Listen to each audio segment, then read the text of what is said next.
Cafecito, moi je veux mon café bien chaud, et ça dès le matin, et bienvenue sur le tuto. Le tout premier, le plus beau, c'est le tuto pour faire votre café facilement le matin. On va aller droit au but, à l'essentiel. Quels sont les éléments les plus importants pour se faire un bon café? Il y en a plusieurs, mais vous allez voir, ceux que je vais vous donner, ils ne sont pas piqués des hannetons. Alors, on commence tout de suite par le premier, à savoir la sélection de ton café. Si tu choisis un café qui n'est pas à la meilleure des couleurs, tu vas pas avoir le meilleur des goûts. Tu vois ce beau marron? S'il est trop sombre, ça veut dire que c'est trop torréfié. Donc, ça veut dire que c'est amer. Si c'est trop clair, ça va être trop acide. Il te faut un beau marron. Couleur Nutella Elmorgen, c'est juste le meilleur pour toi. Ça, c'est la première des choses. La deuxième, et qui est vraiment importante, c'est de le choisir au bon endroit. Je sais, on n'a pas tous les mêmes moyens, mais si tu peux, quand tu veux te faire un bon café le matin, essaye d'aller voir un torréfacteur de ton coin. Tu vas être étonné par la sélection, la différence de goût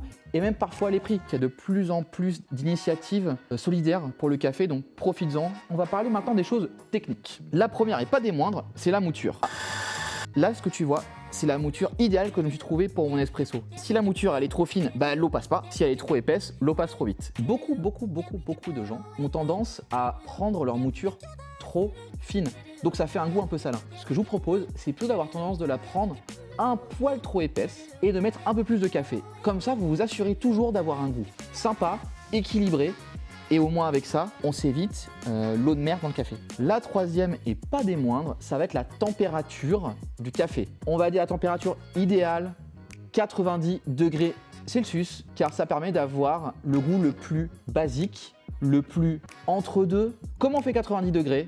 Tu prends ta bouilloire, tu la mets à ébullition, t'attends 1 minute. Enfin, la dernière chose, c'est ce qu'on appelle le ratio, à savoir quantité d'eau par rapport à quantité de café. Nous, dans le café de spécialité, on se dit quoi? On se dit 60 grammes de café pour environ 1 litre d'eau. Comment on fait ça? Une cuillère à soupe, c'est à peu près 6 grammes. Tu prends ta cuillère à soupe, et tu as la quantité que tu veux. Donc on reprend, c'est très important.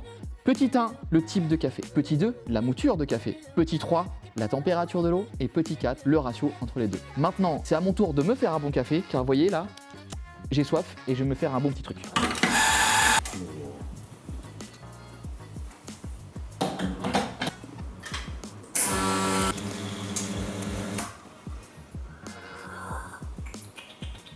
Ah, fin de tournage pour moi, enfin.